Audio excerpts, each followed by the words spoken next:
Penal Planet 2. The two traveling in the upper part of the Oort cloud. The starship the Alm Ultra steers clear of Lalande 21,185. Lalande 21,185, a red dwarf in the constellation of Ursa Major, and makes its final approach to Ross 128, a small star in the equatorial zodiac constellation of Virgo. The Virgin for refueling. This Loma star has a stellar classification of M4b, which places it among a category of stars known as red dwarfs.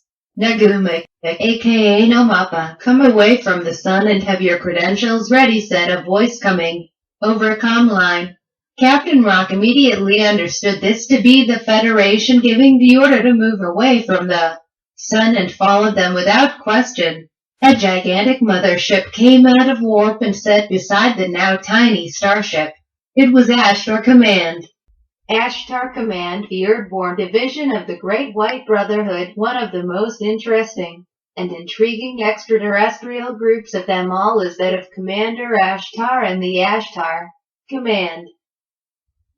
Commander Ashtar is the man who is in charge of the Airborne division of the Great White Brotherhood, or Brotherhood of Light.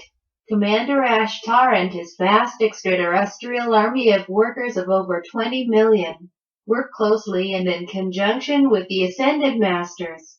Besides the 20 million personnel under his command in our solar system, of which he is in charge, there are another 4 million members and workers on the physical plane. Commander Ashtar himself is a great and noble being approximately 7 feet in height with blue eyes. His body type is that of the atom Cadman, which means it is similar to ours of Earth. He evolved from the planet Ashtar in his development as a soul. He has never had an embodiment on planet Earth. Although Commander Ashtar is in charge of the space fleet in our solar system, he is not restricted to this sector of space in terms of his service. He represents our solar system in the council meetings of our galaxy and universes throughout the greater omni-universe. One of the important things to understand about Commander Ashtar and his army of workers and fleet of extraterrestrial aircraft is that they are etheric in nature. They do not have physical bodies like we do. However, they are able to manifest physical bodies and manifest their aircraft onto the physical plane anytime they want. A person seeing them would not think of them any differently than you or I. Most of the life on the other planets in our solar system is etheric in nature. Sometimes for this reason these beings have been called Etherians. They would not be considered disincarnate beings, for they do have bodies. They are in a state of evolution just as we are, and their life on their plane is not that much different than ours, except that they have transcended much of the lower self and astral desire that the people of Earth struggle with so frequently.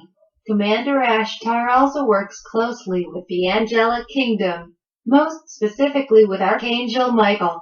Commander Ashtar is an extremely loving and gentle man, but stern and adamant in his mission to serve, educate, and protect humankind throughout the solar system. Commander Ashtar and his crew do not wish to be seen as gods, but rather as comrades and equals with us on paths of ascension and beyond. Two of his main missions are to spiritually educate mankind to their true mission for being here, and secondly, to defend and protect the Earth and the solar system from hostile and selfish extraterrestrial groups. People have no idea of the gratitude that is entitled to him and his tireless crew and workers. The Ashtar Command and the negative extraterrestrials. There are many extraterrestrial civilizations throughout the galaxy, universe, and omni-universe that have come to Earth to collect data and perform experiments for their own selfish purposes.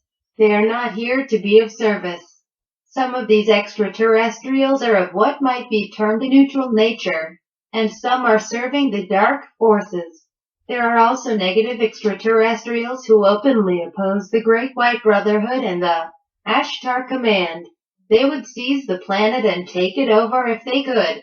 It is the Ashtar Command and civilizations like that of Arcturus that have protected us from this taking place, just like in Star Trek. There are bands of renegades in their starships that are escorted out of our sector by these commands. Many of the Ashtar Command walk among us on our streets on Earth without us even being aware of it. The Ashtar Command serves in a certain sense as heaven's policemen. There are actually 6 planets in the Orion system and a group called the Daris from inner space that have had to be cordoned off, so beware of anything to do with the Orion Nebula. One of the problems the Ashtar Command has is that if our government makes legally binding agreements with certain negative extraterrestrial groups, they are not allowed to interfere with our free choice unless we are endangering our solar system and galaxy. The number of negative extraterrestrials is small in number compared to the vast number of positive extraterrestrials. However, the negative ones are quite dangerous if not controlled. Thank goodness for the Ashtar Command. As a general rule, the cigar-shaped UFO craft are potentially the dangerous extraterrestrials. There are a few exceptions to this rule. Prepare to be boarded, said the voice. Just then a small shuttlecraft appeared from the center of the mothership and proceeded towards the Elm Ultra. The shuttlecraft entered the Elm Ultra from the bottom. Lieutenant Ford and 3 of his crew stepped from his craft onto the deck of the Elm Ultra. There was 20 armed guards. Federation uniforms saluted Lieutenant Ford and his crew, and Edgar Sergeant Thompson, trying to contain his enthusiasm after seeing a member of the Ashtar Command, saying, "Ready to escort you and here to the conference room where you will meet Captain Rock of the Federation, sir."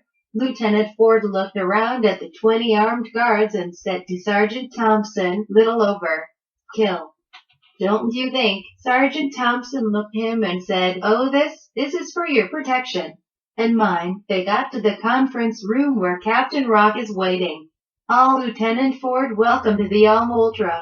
We are honored to have you aboard. What's going on here?" "Why are you on this no-mappa vessel?" Lieutenant Ford asked. "We are on a top-secret mission from the Andromeda Council. We're undercover," said Captain Rock. "Let me see your orders," Lieutenant Ford demanded. Captain Rock handed Lieutenant Ford a crystal skull full of data the Andromeda Council.